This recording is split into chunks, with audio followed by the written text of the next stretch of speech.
குபீர்னு வேர்க்குது doctor. புள்ள நல்லா இருந்துச்சு, இழைச்சு போயிடுச்சு டாக்டர் திடீர்னு. எத்தனை நாள்மா இந்த மாதிரி இருக்கு? 2 வாரமா இப்படி இருக்கு டாக்டர். 2 வாரமா இருக்கு. சரி, பொண்ணு பேரு சிவானி டாக்டர். சரிம்மா, இப்ப நாங்க கடந்த வாரமா வந்து காசு நோய்க்காக ஒரு முகாம் போட்டோம். அப்ப வந்தீங்களா நீங்க? வரல டாக்டர். எங்க என் புருஷன் விடவே இல்லை, என்னை வீட்டுக்கு வச்சு பூட்டிட்டான் டாக்டர். அப்படியா? சரிம்மா, தடுப்பூசி எல்லாம் போட்டாச்சா? அந்த சாமி இந்த சாமின்னு சொல்லி என் பிள்ளைக்கு தடுப்பூசியும் போட விடல டாக்டர். சரிம்மா, இப்போ இவங்க அப்பா எங்க? இங்கதான் நிக்கிறான் டாக்டர், கூட்டிட்டு வரேன். நீங்க தான் எங்க அப்பாவா? ஆமா டாக்டர், நான் தான் எங்க அப்பா. நீங்க என்ன வேலை பண்றீங்க? நான் என்ன வேலை பாக்குறேன், அப்பப்ப கிடைச்ச வேலைக்கு போயிட்டு வருவேன். சரி, சிகரெட் அடிக்கிற பழக்கம் அந்த மாதிரி ஏதாச்சும் இருக்கா? அதான் என் பரம்பரை தொழிலே. அதான் டாக்டர் என் பரம்பரை தொழிலே, அதை எப்படி நான் விட முடியும்? சரிம்மா, என்னன்னு நம்ம டெஸ்ட் எடுத்துட்டுதாம்மா இது பண்ண முடியும். சளி டெஸ்ட் மட்டும் கொடுத்துட்டு போங்க. நீங்க 3 பேருமே சளி டெஸ்ட் மட்டும் கொடுத்துட்டு போங்க. சரிங்க டாக்டர். டாக்டர், அந்த சளி டெஸ்ட்க்கு எவ்வளவு நேரம் ஆகும்? எனக்கு ஏகப்பட்ட வேலை இருக்கு.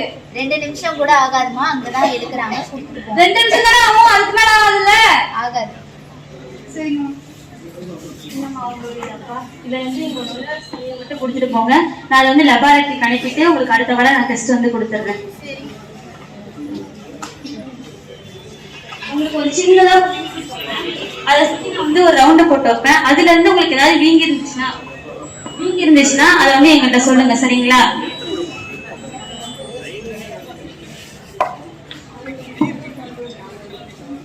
சரிங்கம்மா, நீங்க போயிட்டு வாங்க. உங்களுக்கு வந்து ரிசல்ட் வந்துச்சுன்னா உங்களை போன் பண்ணி நாங்க கூப்பிடுறோம். காட்சி 3.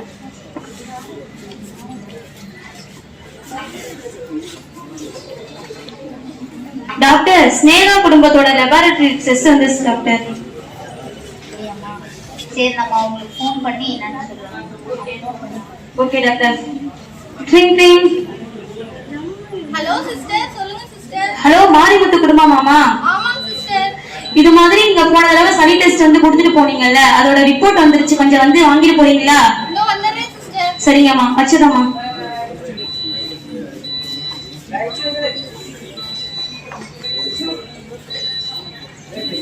யோ, அன்னைக்கு நம்ம டெஸ்ட் கொடுத்தோம்ல, அது ரிசல்ட் வந்துச்சு. வா போய் என்னாச்சு பாத்துட்டு வருவோம். உன்கிட்ட அப்பயே சொன்னேன் ஹாஸ்பிடலுக்குலாம் போவேனான்னு. இப்ப எத்தனை ஹாஸ்பிடலுக்கு வீட்டுக்கு நான் அழைச்சிடுறேன். வேற வேலை இல்லையா எனக்கு? பிள்ளை உடம்ப பாக்கணும்ல, வாயா போலாம். சரி, என்ன பண்றது? புள்ளைப்பட்டு பாவத்துக்கு வந்து துறையிறேன். வாங்கம்மா, டாக்டர் அவங்க வந்துட்டாங்க. வாங்கம்மா. சளி காய்ச்சல்லாம் மருந்து கொடுத்தாலே அது இப்போ பரவாயில்லையா? பரவாயில்ல டாக்டர். சரிம்மா, ரிசல்ட் அன்னைக்கு நீங்க கொடுத்ததுக்கு ரிசல்ட் வந்திருக்கு. உங்க பொண்ணுக்கும் உங்க வீட்டுக்காரருக்கும் வந்து காசு நோய் இருக்கிறதா வந்திருக்குமா? ஐயோ, என்ன டாக்டர் சொல்றீங்க? டாக்டர் கரெக்டா பேரை பார்த்து சொல்லுங்க, வேற எது இருக்க போகுது? கே மாரிமுத்து தானப்பா நீங்க? கே மாரிமுத்து இல்ல சிஸ்டர், எஸ் மாரிமுத்து. கரெக்டா பாருங்க.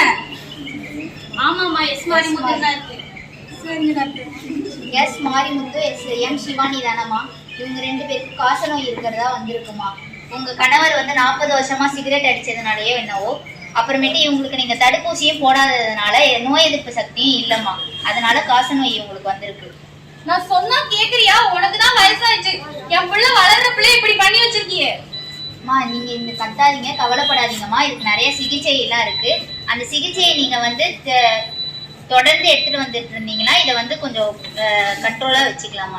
இதுக்கெல்லாம் காசு செலவு பண்ணா நான் எங்க டாக்டர் போவேன்? காசுலாம் செலவு பண்ண வேணாமா. இப்ப உங்கள்ட்ட போன் இருக்குதா பாப்பா?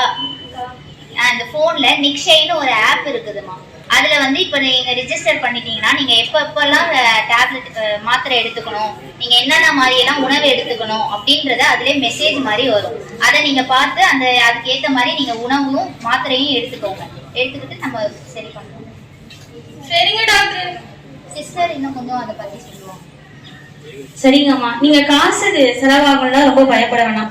இது வந்து நம்ம அரசாங்கம் நம்மளுக்காக இலவசமா இதை பத்தின சிகிச்சையும் மருத்துவமும் நம்ம மருத்துவமனையில வந்து கொடுக்குறாங்க.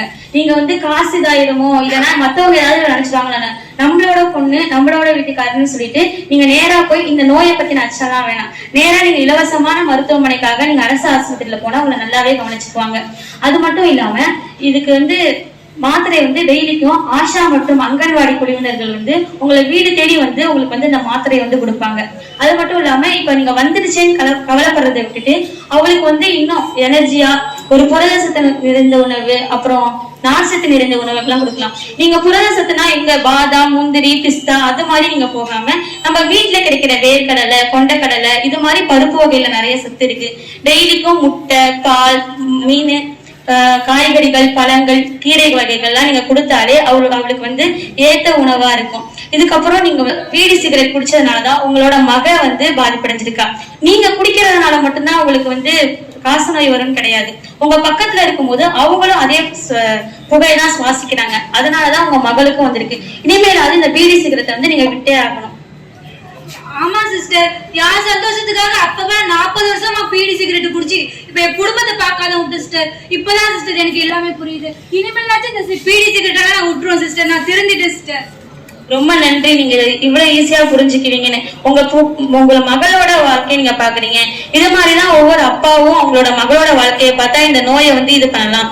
இப்ப வந்து அரசாங்கம் வந்து இந்த 100 நாள் இந்த 2025 முற்றிலும் ஒழிக்கணும்னு பாக்குறாங்க. இது மாதிரி ஒவ்வொரு பெற்றோரும் குடும்பத்தினரும் இந்த பீடி சிகரெட் அவங்கவுங்க ஒழிச்சாலே அந்த வந்து இந்த காச நோயை வந்து ஒழிக்கலாம் அப்படின்னு நம்ம உறுதி எடுத்தே ஆகணும்.